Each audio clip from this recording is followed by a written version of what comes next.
안녕하세요. 오늘 저희가 좀 깊이 파볼 자료는요. 한 치과 원장님이 직접 쓰신 글입니다. 이게 뭐랄까, 직원 교육이나 리더십, 또 일하는 마음에 대해서 아주 솔직하게, 깊이 성찰한 내용이 담겨 있어요. 네, 맞아요. 특히 이제 동료 원장님들이나 아니면 치과 스태프분들 들으시면, 이거 완전 내 얘긴데 하실 지점들이 꽤 있을 것 같아요. 네, 맞습니다. 이게 단순히 뭐 경영지침 이런 걸 넘어서요. 일터에서 관계를 어떻게 맺을지, 또 개인의 성장을 어떻게 볼 건지 상당히 좀 신선한 관점들이 많아요. 그쵸. 뭐 일의 난이도 얘기부터 시작해서 환자를 팔로워에 비유하는 것도 그렇고.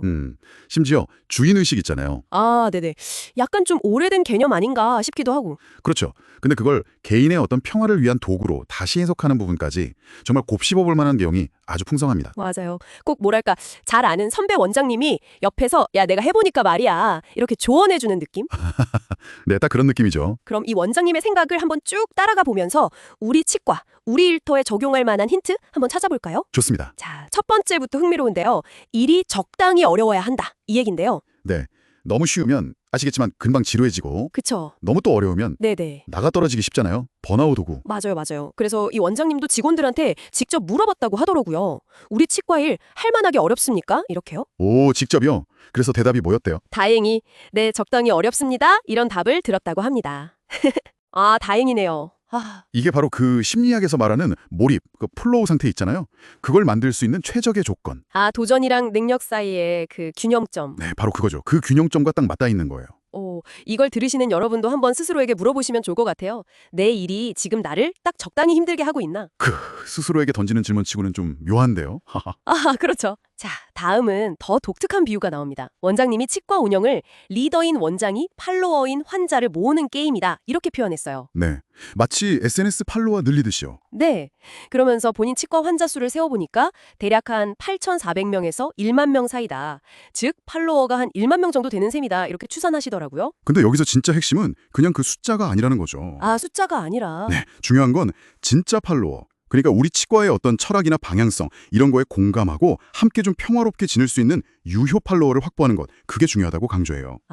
그냥 숫자만 많은 악성 팔로워는 오히려 굴치다. 그렇죠.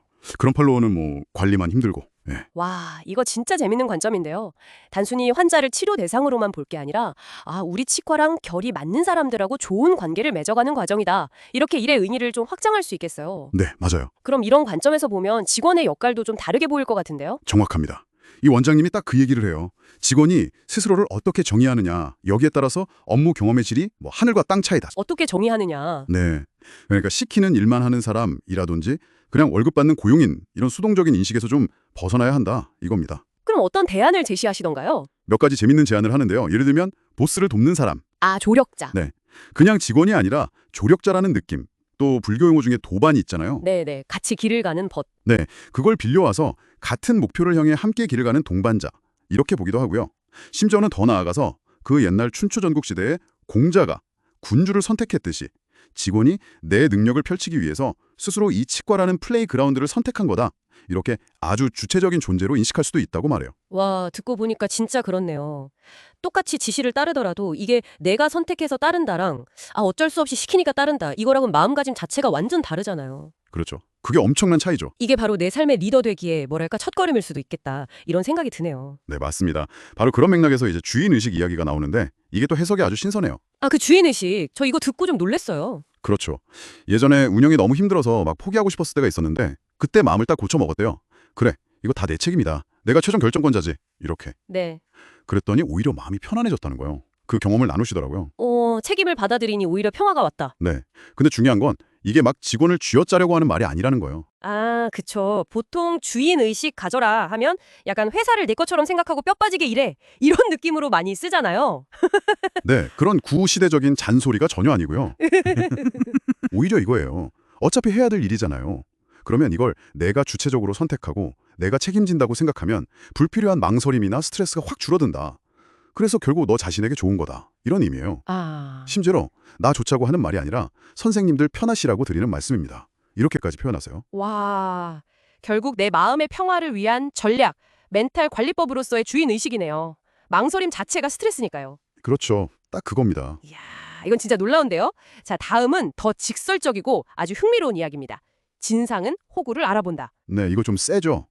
네, 제목부터가 내 주변에 유독 좀 무리한 요구를 하는 진상 환자나 사람이 많다. 그러면 혹시 내가 너무 쉽게 다 받아주는 호구는 아닌지 한번 돌아보라는 거예요.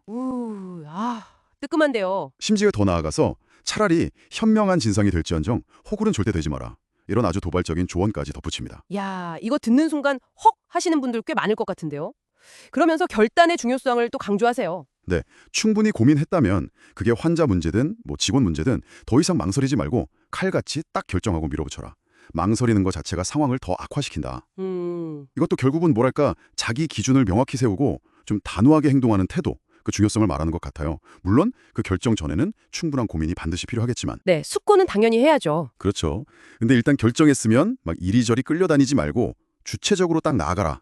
이런 메시지인 거죠. 알겠습니다. 자, 마지막으로 이 원장님이 직원들과의 관계에서 궁극적으로 꿈꾸는 모습으로 다시 도반을 언급합니다. 아까 나왔던 그 단어죠. 네. 다시 한번 강조하는데요. 이건 뭐 하루아침에 뚝딱 되는 관계가 절대 아니라는 거죠. 최소 5년, 길게는 10년 이렇게 함께 신뢰를 쌓고 서로 성장하면서 나아갈 때 그때 비로소 가능한 이상적인 관계다. 이렇게 말합니다. 5년, 10년, 긴 시간이네요. 그렇죠. 그러려면 리더의 노력만으로는 안 되고 직원 스스로도 계속 능력을 개발하고 자기 액션 플랜을 가지고 함께 성장하려는 의지, 이게 필수적이라고 또 강조하고요. 아, 그렇죠. 진정한 동반자 관계라는 건 결국 함께 만들어가는 거니까. 네, 쌍방향인 거죠. 오늘 살펴본 이 원장님의 글 정말 현실적이면서도 또 깊은 통찰이 담겨 있었던 것 같습니다. 네네. 특히 저는 그 주인의식의 재해석, 그리고 호구와 진상에 대한 솔직한 이야기, 이런 부분들이 많은 분들이 좀 공감하시지 않았을까 싶어요. 맞아요. 내가 내 삶의 리더다. 이런 마음가짐이나 또 도반이라는 관계의 이상 같은 것들 참 생각해 볼 거리가 많았습니다. 네. 결국 핵심은 역시 마음가짐, 이 하나로도 일과 관계를 바라보는 시각, 더 나아가서 경험의 질까지 바꿀 수 있다. 이런 강력한 메시지가 아니었나 싶습니다. 그렇죠. 특히 충분히 생각했다면 망설이지 말고 결정하라. 이 조언은 여러 고민 앞에서 계신 많은 분들께 좀 용기를 주지 않을까 그런 생각도 드네요. 좋습니다. 오늘 이야기 들으시면서 나는 우리 치과에서 과연 현명한 리더일까? 아니면 든든한 도반일까? 혹시 나도 모르는 사이에 호구는 아니었을까? 한 번쯤 이렇게 유쾌하게 자문해 보시는 건 어떨까요? 네. 재밌는 질문이네요. 다음에 더 흥미로운 이야기로 찾아뵙겠습니다.